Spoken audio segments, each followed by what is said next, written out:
Sofre os olhos, deita a vista sobre o mar, sobre a mar. Cativeiro, marinheiro, Maria, homem ao mar. Mas o teu corpo é teu meio de cantar, de sentir, de sonhar, saborear, arimar, amorear, sensoriar. É tua casa, casulo, testemunhos, estremunhos, a casa lá, a casa, a casa, a casa, a casa lá, a casa.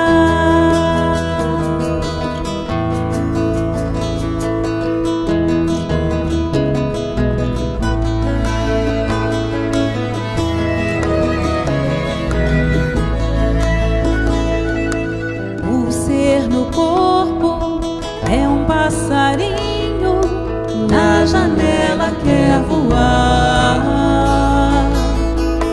O pensar é bola, vibra harmonias pelo éter, pelo ar. Sofre os olhos, deita a vista sobre o mar, sobre a mar.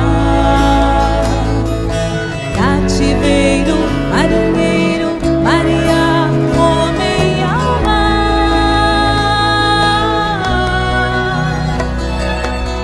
Mas o teu corpo é teu meio de cantar, de sentir, de sonhar, saborear, arimar, amorear, sensoriar. É tua casa, casulo, testemunhos, estremunhos, a casa lá, a casa, a casa, a casa, a casa lá, a casa. Mas o teu corpo é teu meio de cantar, de sentir, de sonhar, saborear, arimar, amorear, sensoriar. É tua casa, casulo, testemunhos, estremunhos, a casa lá, a casa, a casa, a casa, a casa lá, a casa. A casa lá, a casa, a casa, a casa, a casa lá, a casa.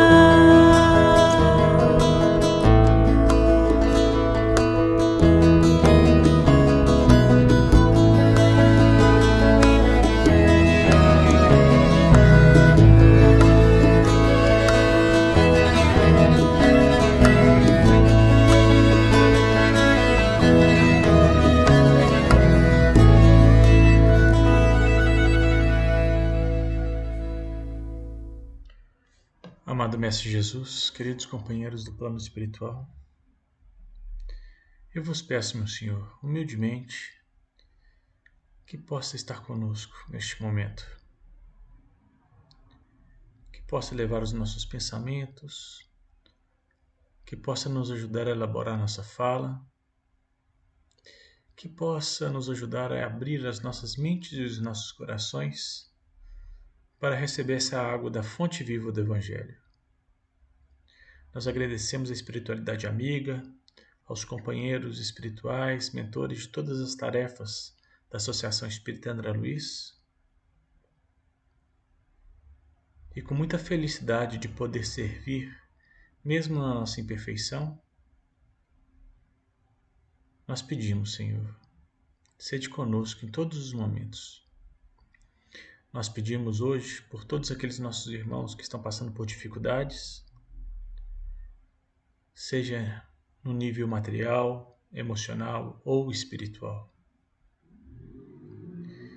Pedimos que os nossos bons pensamentos possam ser redistribuídos, as nossas boas vibrações possam ser encaminhadas a cada um desses nossos irmãos, encarnados e desencarnados, e que eles entendam e sintam que existem pessoas que, mesmo sem conhecê-los, querem o seu bem.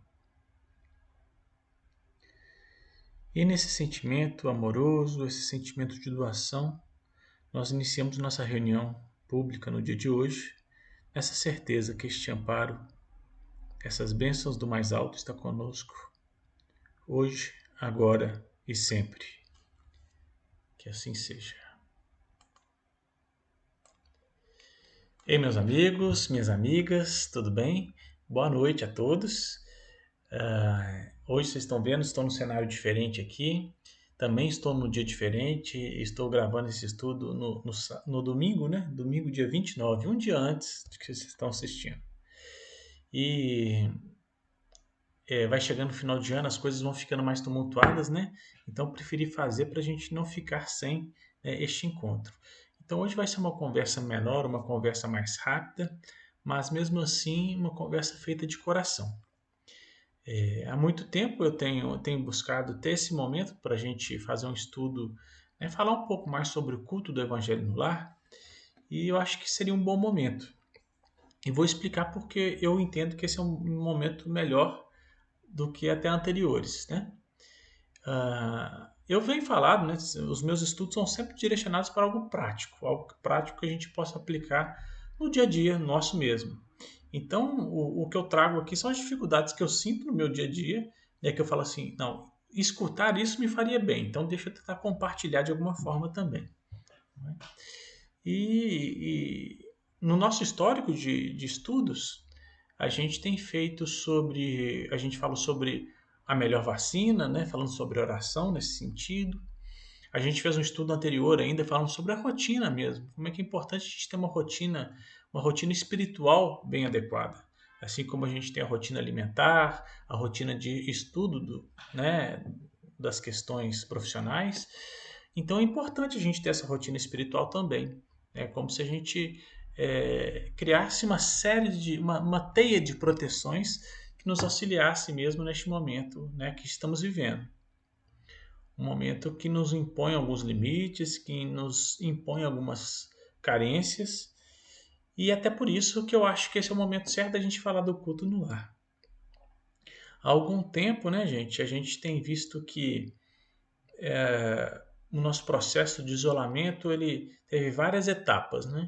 E a gente passou ultimamente por uma etapa mais de liberdade, entendendo que tudo estava passando, né? Deu aquele gostinho, né, de liberdade novamente. Muitas pessoas voltaram para a rua, algumas, né, é claro, com toda a responsabilidade, outras nem tanto. Então a gente entende que a gente vendo os reflexos, né, dessa reabertura, como as coisas estão ainda incertas, a gente tem recebido muitos pedidos de reabertura do centro, né, já há algum tempo, e acho que até é importante esse momento para a gente conversar transparentemente com vocês, né, e trazer algumas soluções também. Em relação à abertura do centro, a gente tem buscado fazer algumas atividades que não envolvam aglomeração. As reuniões públicas, né, que hoje uma reunião pública que estamos fazendo aqui, é uma delas. Né? É impossível a gente assegurar a segurança, né? Assegurar a segurança é ótimo, mas é impossível a gente assegurar, com certeza, a segurança dos trabalhadores, dos frequentadores. Nesse momento que as coisas a gente não sabe se está tudo muito incerto.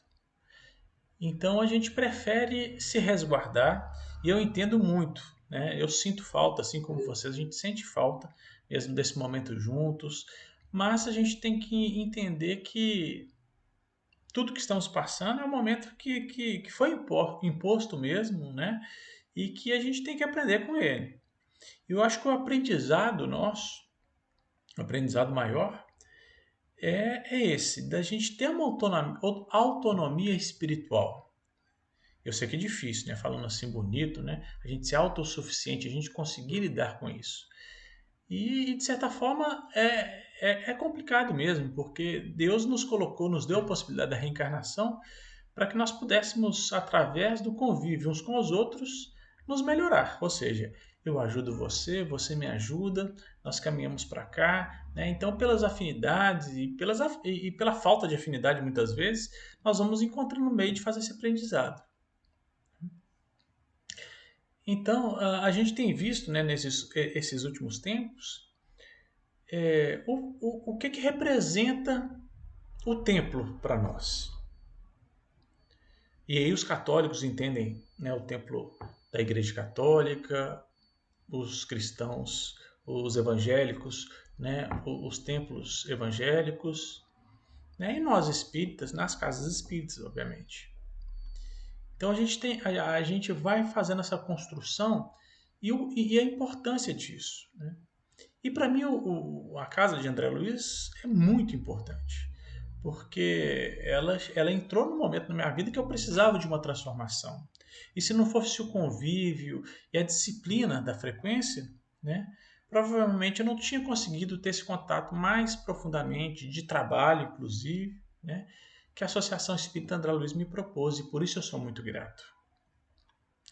Mas ao mesmo tempo, a gente tem que entender que no momento que isso não se faz possível, pelo menos na frequência como a gente gostaria, a gente tem que buscar outros meios de recarregar mesmo, né, as nossas energias espirituais. A gente tem que ter outros meios de se equilibrar, de se educar. Né? A casa espírita ela é uma mistura disso. Ela, em alguns momentos, ela faz papel de hospital, ela, em alguns momentos, faz papel de escola, e quando a gente fala hospital, ela é um CTI muitas vezes, né? Então a gente. E de convívio social também, né? Porque a gente se revê. Hoje, meus melhores amigos, né? Que eu posso dizer assim, né? Pelo menos as pessoas que eu tenho mais contato são vocês, né? Os meus colegas de tarefa. Então, é a minha família. Né? E não é à toa, né? A gente está na mesma casa espírita, no mesmo convívio, na mesma religião, porque nós já temos esses laços, né? Por isso que eu sempre falo na oração, que eu procuro falar, que a importância desse momento, mesmo que digital, para a gente reforçar nossos laços de amizade. E é isso que eu penso. Né?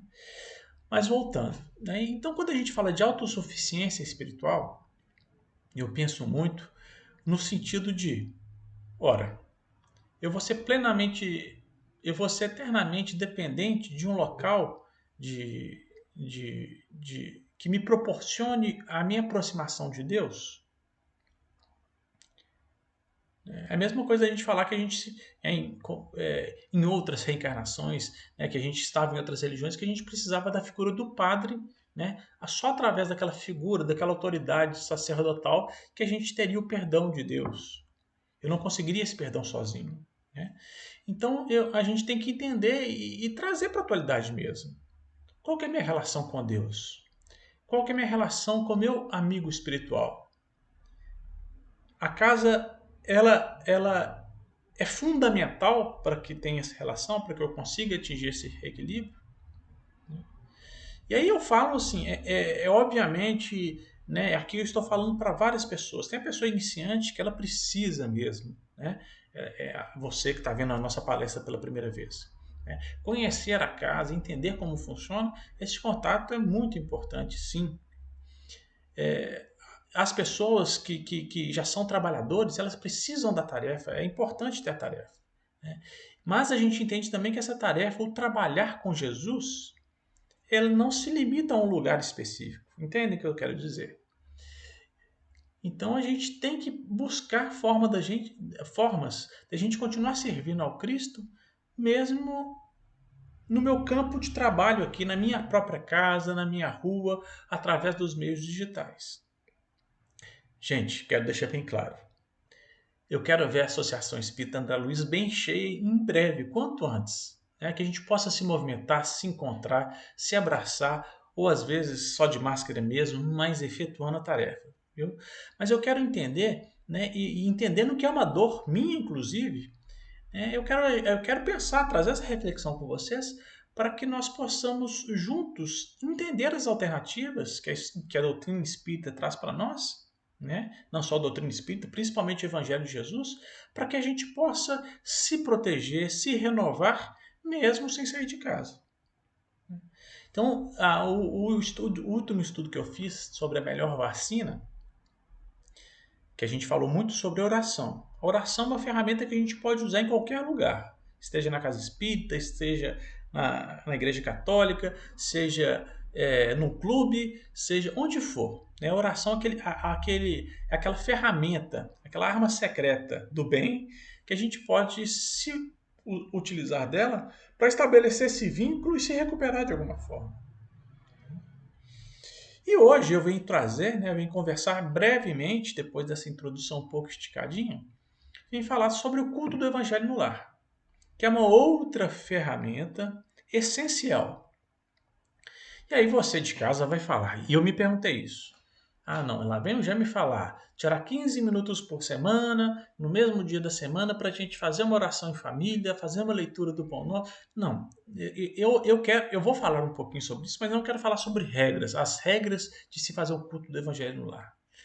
Eu queria falar um pouco sobre a essência de se fazer. Porque talvez aí, coloque nos comentários, que eu vou estar acompanhando, né, mesmo não sendo ao vivo, mas coloque no comentário quem faz o culto. Porque quando eu vim preparar esse estudo, eu vim pensando na qualidade do culto que eu tenho feito na minha casa. Porque pelas atividades do dia a dia, pela correria, às vezes você vai fazer muita noite, está cansado, né? Eu com 2 crianças, né? Tem gente que tem até mais, né? Né, Guto? Você está escutando e você sabe bem. Mas a gente, né? A gente vai se adaptando às necessidades da casa, né? E vai propondo o melhor momento, né? Até que a gente chega naquele dia na semana, aquele horário que a gente consegue fazer. Mas aí se passa 1 ano de culto, se passam 5 anos de culto, se passam 10 anos de culto, e a gente faz a reflexão. Será que eu estou fazendo com essência? Será que eu estou abrindo a minha casa mesmo? Se eu estou abrindo meu coração, minha mente para o entendimento mesmo como o culto deve ser feito? E aí eu pensei, mas como deve ser feito? Né? Porque a gente tem aquela formulazinha, né, que é importante da gente fazer, seguir aquelas regras, água frutificada, oração. Mas aí eu, escutando uma radionovela, eu escutei recentemente uma radionovela de um livro que eu já li umas 2 vezes, mas há mais tempo, né, do livro, do Romance de Emmanuel, psicografado por Emmanuel, aliás, psicografado por Chico Xavier, editado por Emmanuel, o livro Renúncia. E aí eu trouxe algumas coisas interessantes aqui de como vou falar um pouquinho da história que às vezes vocês até animam a ler. Renúncia é a história de um espírito muito elevado que já estava em outros orbes, chamado Alcione. E Alcione, ela tem uma pessoa, uma afinidade, um espírito que é muito afim, mas que ainda está nas lutas aqui da Terra, né, nos tropeços aqui da Terra. Então ela resolve reencarnar na Terra para ajudar esse amigo, né, para tentar acelerar o processo, né, ajudá-lo, dar o apoio que ele precisa, né, nessa escala, né, para eles se encontrarem mais cedo, inclusive. Né. Enfim, essa é a história. E Alcione encarnada, né, ela encarna, se eu não me engano, na Espanha. Não, ela nasce na França, mas ela é criada na Espanha. E ela traz, né, ela conhece, né, ainda criança, ela conhece o padre Damiano, né, que auxiliava, né, que era um padre fora dos padrões da Igreja Católica da época. Era um padre mais aberto, né, e tinha um olhar muito mais espiritual, muito mais espírita do que propriamente católico. Era até um conflito na história. Então a Alcione traz algumas reflexões sobre como eles faziam o culto do Evangelho no lar lá na Espanha. Então vou ler um trechinho aqui para nós, só para a gente entender e para vocês acompanharem e tentarem, né? E aí, gente, eu não quero que vocês se fechem para a ideia, eu já faço o culto. Não. Eu quero que vocês vejam e tentem procurar entender a verdadeira essência, né? Eu já mudei meus paradigmas de como fazer meu culto, de buscar como fazer meu culto em casa, né? Depois que eu pensei sobre isso, refleti sobre isso, porque até então, né, a gente corre o risco de entrar no automático, ler, faz, tal. E o culto, a gente vai ver que ele é efetivo quando a gente faz buscando essa essência. Vamos ver as palavras de Alcione. Só um minutinho, vamos lá. E a Alcione fala, né, ela explicando para um grupo que ela estava fazendo esse culto, né? Ela fala: em nosso grupo familiar de Castela Velha, meu tutor, Padre Damiano, dizia que o estudo das letras santas é comparável a uma pesca de luzes celestiais. O rio da vida, afirmava, está sempre correndo, é indispensável energia serena e vontade ardente.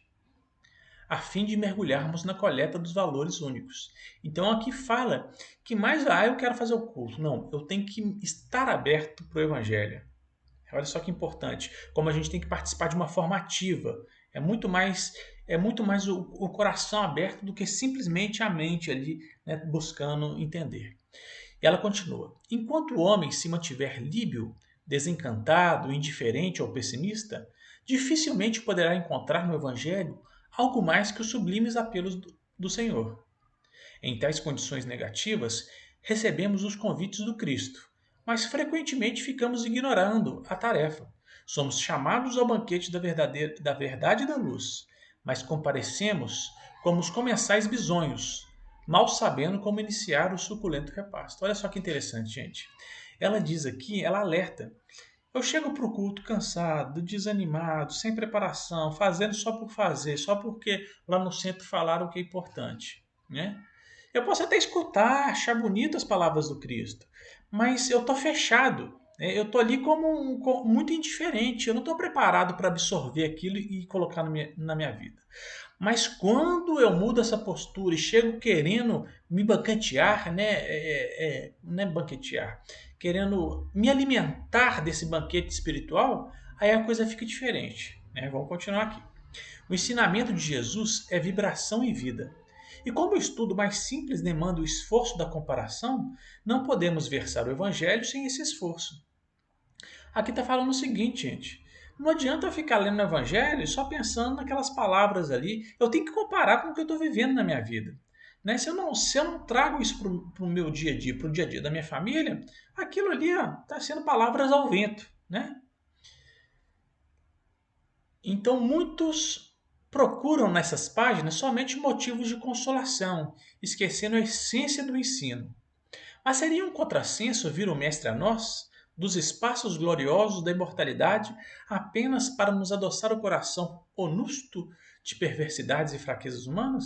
O que ela quer dizer aqui, gente? Jesus Cristo, com toda a sua sabedoria, seu amor, toda a sua perfeição, ele vir aqui só para nos consolar. Ah, ô pai, tá doendo demais, tá muito difícil. Não, meu filho, vai passar, né? Então é aquela velha história, né? Só passando a mão na nossa cabeça, né? Só adoçando a nossa boca, não, né? Se não tiver a ferramenta educativa do evangelho, olha, vai passar, mas vai passar sim. Se você fizer isso, fizer isso, tomar essa atitude, ser proativo nisso, né? Então o evangelho é esse convite para a nossa transformação. Porque se for só para passar a mão na nossa cabeça, a gente vai continuar errando e vem Jesus com o evangelho e passa a mão na nossa cabeça, né? E vai seguindo. Mas quando a gente entende que o evangelho não é simplesmente essa consolação, e tem que ser consolação sim, viu gente? Mas é muito mais do que isso. É a ferramenta nos ensinando a não sofrer mais, aí muda de figura. Pensa nisso, gente. Pensa nisso dentro do seu culto do Evangelho. Pensa se você está fazendo isso dentro do culto do Evangelho. Né? Nessa abertura, nessa vontade sincera de transformação. E aqui ela continua. Jesus é a fonte do conforto e da doçura supremos. Isto é inegável.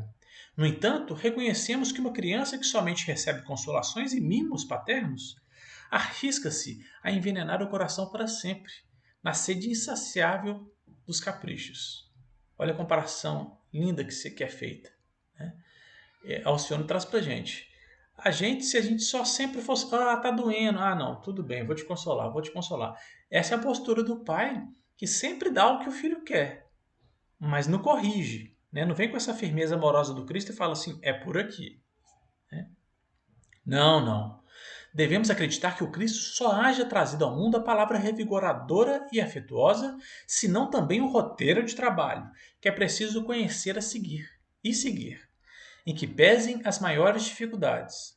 Para isso é indispensável tomar os nossos sentimentos e raciocínios, olha só, coração e mente, como campo de observação e experiência, trabalhando diariamente com Jesus na construção da arca íntima da nossa fé. Naturalmente, e essa edificação não prescinde do material adequado. Naturalmente, que essa edificação não prescinde do material adequado, constituído pelas virtudes e conhecimentos nobres que adquirimos no curso da vida. São esses os elementos que procuramos em nossa pesca das luzes celestiais, para que, recebendo as consolações de Jesus, sejamos igualmente operosos trabalhadores. Maravilhoso, gente. Pense comigo aqui. Ela quer dizer que naturalmente a gente ainda não tem essas virtudes que a gente precisa, né? Para sozinhos sairmos das dificuldades que nós encontramos, para promover essa mudança. Então ela diz: Jesus é consolação. Mas essa consolação ela só vai ser efetiva se nós trabalharmos de forma operosa na nossa transformação. Né? É isso que a gente fala sempre de reforma íntima, de amor. Gente, coloque essa mensagem na visão do seu culto do Evangelho no lar. Tá bom? Vamos seguindo. E ela continua, né? Em Ávila, né, onde ela fazia o culto, nunca nos reunimos no culto doméstico sem suplicar o socorro e a inspiração divina. Então, olha só, gente, ela está falando que eles sempre começavam com uma prece, com uma oração. Então, mas essa oração não era no intuito de pedir somente, né, de pedir proteção. Era no intuito de pedir a inspiração divina, porque eles entendiam que mais do que um momento ali de consolação, né, como eles dizem, de trazer espiritualidade, era um momento de se inspirar para que o evangelho pudesse ser estudado em família. Então ela continua: Padre Damiano esclarecia sempre que Deus não poderia ter enviado as línguas de fogo de sua sabedoria apenas aos 12 discípulos de Jesus. As chamas do seu amor infinito aquecem a humanidade inteira. Basta lembrar que se os sinais do céu forem vistos somente sobre os apóstolos, no dia inovidável do Pentecostes, ninguém poderá contestar a extensão dos benefícios à multidão que os ouvia, exultantes de júbilo. A revelação dirigia-se a todos. O contentamento celestial foi distribuído sem exclusividade. Baseado nisso, meu tutor asseverava que deveremos fazer o estudo evangélico não apenas com as nossas malícias e necessidades humanas, ou seja, pedindo, querendo resolver as coisas, mas também com o auxílio silencioso e invisível do céu. Gente, o que eles faziam era uma rogativa para que os amigos espirituais, a gente sabe disso, que os amigos espirituais venham ao nosso lar. Né?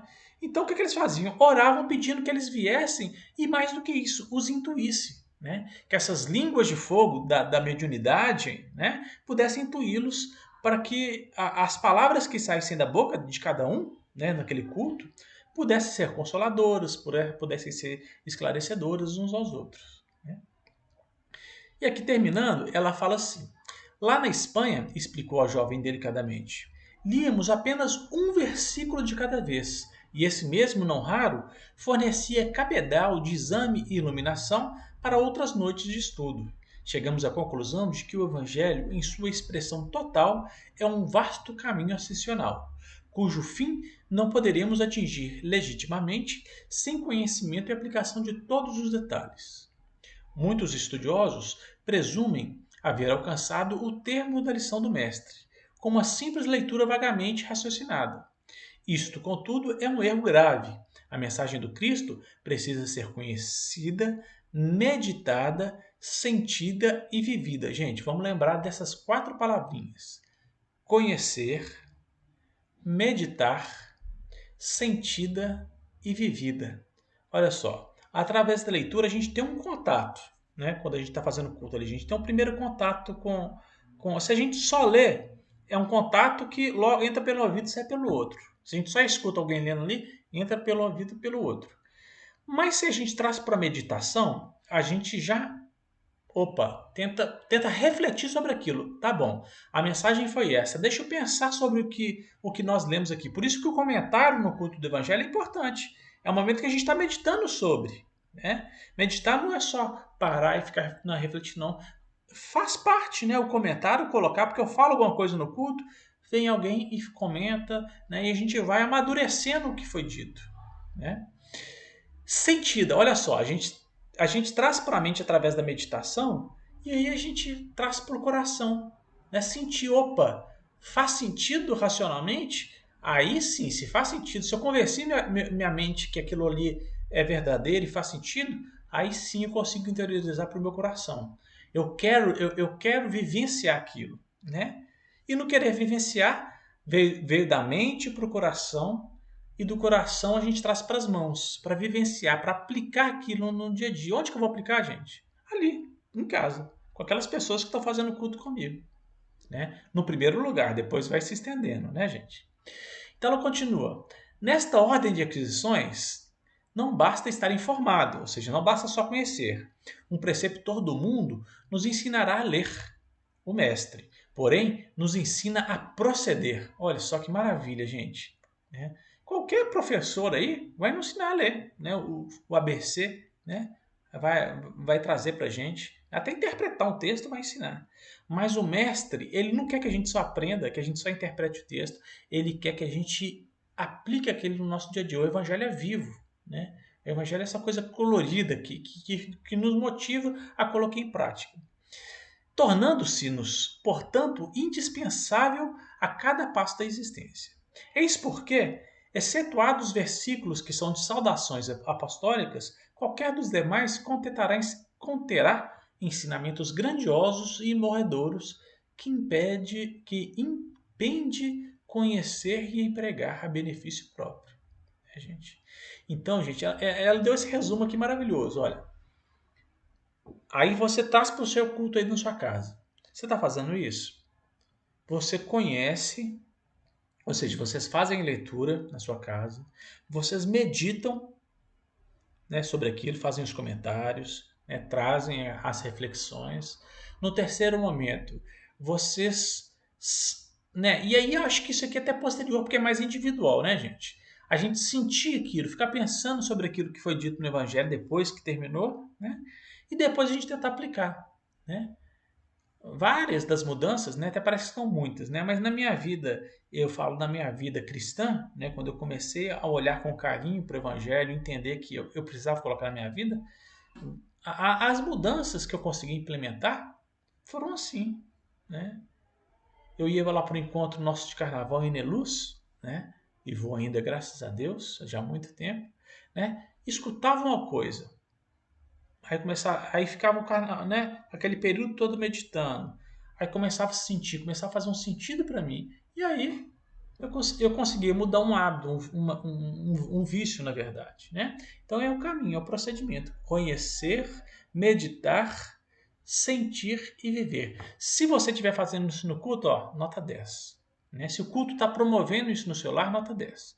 Agora ela fala, né, que para ler, que como ela fazia, era ler um versículo. Isso aqui a gente chama na doutrina espírita de miudinho, né? Que é ler um versículo e meditar sobre ele, né? Claro, gente, não precisa ser assim. Vocês podem fazer uma leitura de um texto maior, mas né? Mas pode ser só um versículo e tentar interpretar ele como ela está dizendo aqui.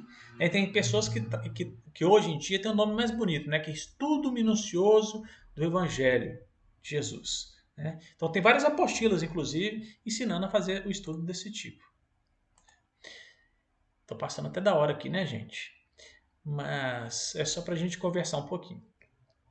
Então, gente, voltando aqui, né? Hoje o meu objetivo é muito esse, né? Primeiro, renovar o meu culto, tá, gente? Que eu estou precisando também. Mas trazer essa importância e por quê? O que isso tem a ver com a casa estar funcionando ou não? Eu tô meio assim, viu, gente? Porque eu coloquei uma luz aqui na minha cara, porque é tudo escuro. Então... Mas o que eu quero, né? O que o Evangelho quer para nós é uma liberdade. Né? Não quer que eu fique dependendo. Quer promover, né, a liberdade do espírito através do conhecimento. E eu acho que o culto do Evangelho no lar, ele nos ajuda a nos libertar, né, dos ritos de ter que ir a algum lugar, de ter que fazer isso, de ter que fazer aquilo, de ter, né, os momentos. Entender que onde quer que eu esteja, onde quer que seja um quarto, que seja um cômodo, né, que seja uma praça, né, se for o caso, né, eu posso fazer o culto. Posso ser com minha família inteira, pode ser só com minha esposa, pode ser com meu filho, pode ser com minha mãe, pode ser com um colaborador da sua casa, pode ser sozinho. E aí a gente entende que o sentido é é atingido, né? O objetivo do culto é atingido naquele momento, né? Então eu trouxe Alcione, né, através de Emmanuel e Chico, para trazer essa nova visão, né? E agora, gente, eu vou falar só brevemente, porque isso sim vocês já sabem, né, com mais frequência, mas pode ser que tenha alguém novato. Eu vou falar um pouquinho sobre o culto, ok? Rapidamente, como é que a gente faz. O que é proposto, né, na estrutura do culto? Você escolher um dia da semana, ter a disciplina de ser um dia da semana, de ser um horário definido. Por quê? Porque essa disciplina é a disciplina com a qual os nossos amigos espirituais vão se organizar para estar na nossa casa. Se der tempo, eu vou ler um texto aqui do André Luiz que mostra os bastidores de um culto do Evangelho, para a gente entender essa presença que tem na nossa casa. Quando não é possível cumprir por uma viagem, por uma questão específica, a gente tem que tentar manter a disciplina. Faça uma oração no culto anterior, fala assim, gente, semana que vem nós adiaremos o nosso culto, ou faremos em outro lugar, ou mudaremos o horário. Mas que isso não seja a regra, que seja exceção essa mudança. Quando o culto começar, a gente faz uma oração, deixa uma garrafa de água na temperatura ambiente para fluidificar. Nós lemos normalmente, aí, né, a Alcione fazia a leitura de um versículo só, né? Mas no nosso caso, a gente pode pensar em fazer a leitura de um livro de mensagens curtas inicialmente. Normalmente a gente recomenda o Fonte Viva, o Pão Nosso, são livros psicografados pelo Chico de Emmanuel, porque eles já são interpretações do Evangelho. Ele faz isso que a Alcione fazia, ele pega um versículo do Evangelho, só que Emmanuel já nos ajuda trazendo uma série de comentários, né? Uma interpretação, o que nos ajuda, né? Como nós não somos tão evoluídos como Alcione, né? Ter uma ajudinha de Emmanuel já colabora. Mas então depois a gente faz uma leitura de algum desses livros. É muito importante da gente fazer uma leitura depois do Evangelho, né? A gente recomenda o Evangelho segundo o Espiritismo, ou pode ser o Novo Testamento, né? Os 4 Evangelhos. Tem um texto de Emmanuel que fala, né? Nós temos os 4 evangelhos, né, do Novo Testamento, os 4 evangelistas, que é Marcos, Mateus, João e Lucas, mas na nossa casa acaba se tornando o 5º evangelho, né? Mas então, a gente faz uma leitura. Às vezes, se você não tiver o livro Evangelho segundo o Espiritismo na sua casa, né, fazer uma leitura do Evangelho, né, um versículo ali do Evangelho é muito importante.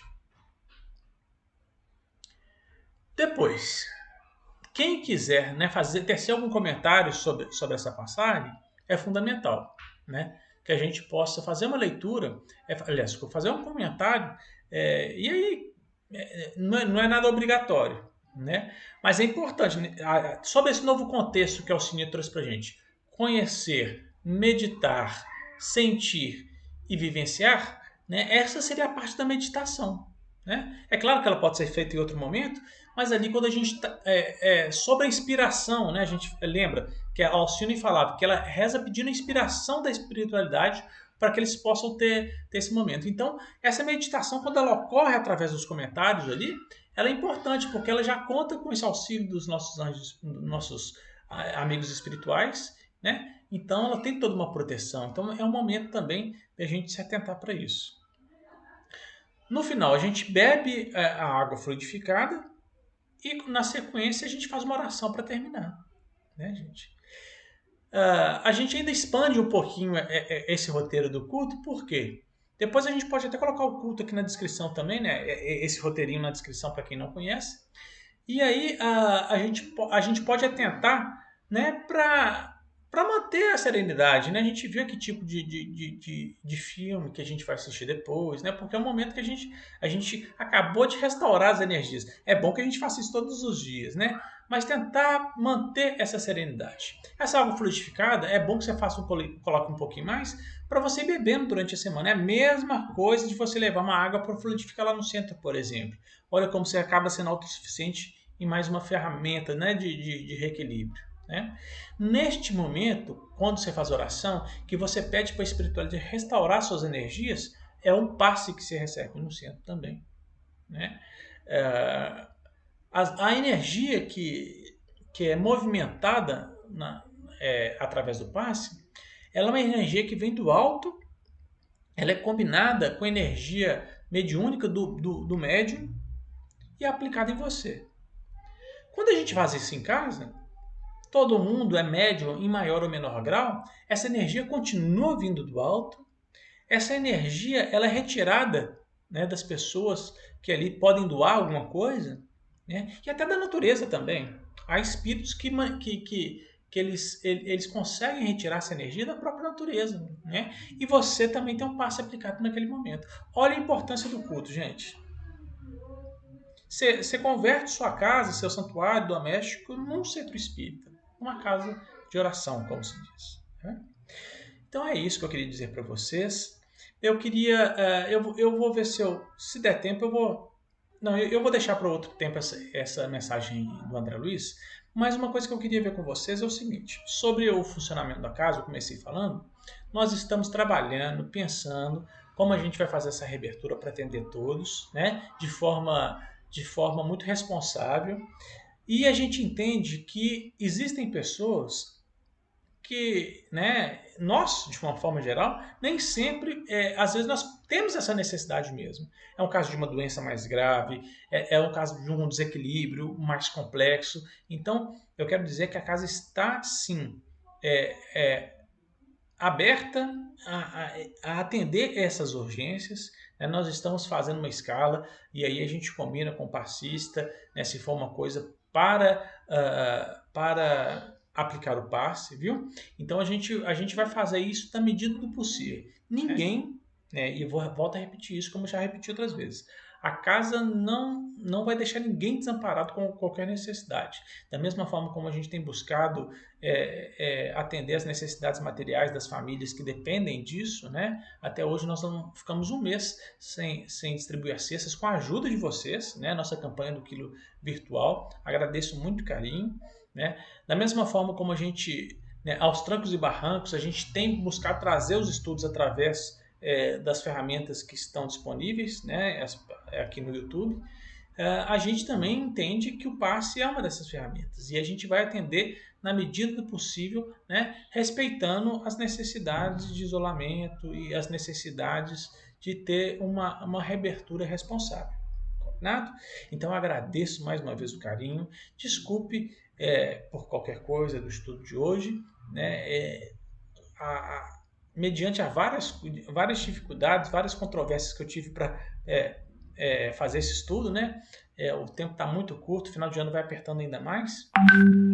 Eu espero que eu tenha podido trazer uma mensagem que ajude você, né? Acho que o principal é isso, a gente renovar essa vontade de fazer o nosso culto com mais carinho no nosso lar, né? Ter um cuidado para que não seja só uma coisa automática. Toda semana eu sei que tem que fazer, eu vou fazendo.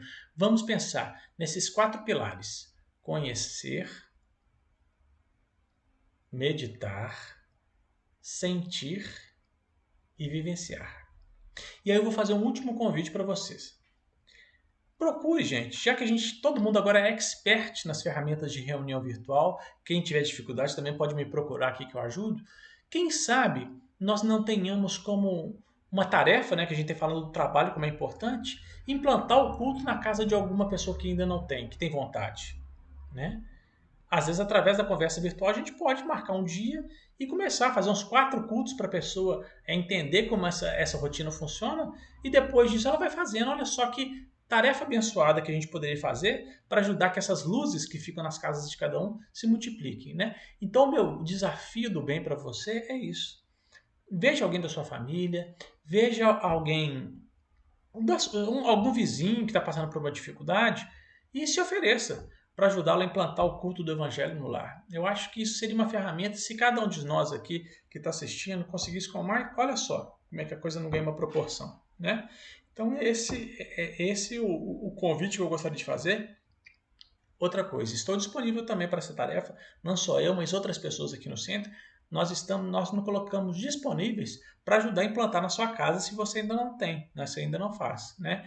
Nós fazemos essa tarefa presencialmente há muito tempo, né? A Cristina elaborou um grupo, a gente ia na casa das pessoas uma vez por semana e fazia um culto com elas até elas pegarem e continuarem, né? Então, fica aí a dica, tá? Se quiser, meus contatos estão aqui na tela. Eu dou meu contato para todo mundo, gente. Se for para fazer coisa boa, nós estamos aí, viu? Se quiserem me indicar também para alguém, mas eu queria que essa tarefa fosse sua também, né? Você que já faz há muitos anos, ajude a gente nesse momento, né, que os lares estão precisando desse reequilíbrio, ajude-nos a fazer aumentar essa seara de Jesus, né, por aí. Então é isso, gente. Agradeço muito o carinho, muita oportunidade da espiritualidade de falar de um tema tão importante, né, que me ajudou muito, inclusive, né, essa renovação da minha conversa com Jesus em família, e espero que tenha colaborado com vocês também.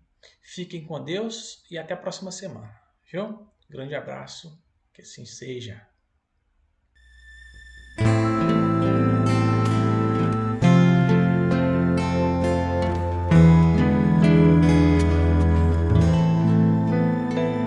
Eu tenho um amigo sincero que eu tanto venero, com quem tanto me dou. É meu professor, meu parceiro, meu bom companheiro e muito me ajudou. Me ensina a ser caridoso, a não ser orgulhoso e a orar sempre a Deus. E quando eu tenho um dilema, resolvo o problema com os conselhos seus.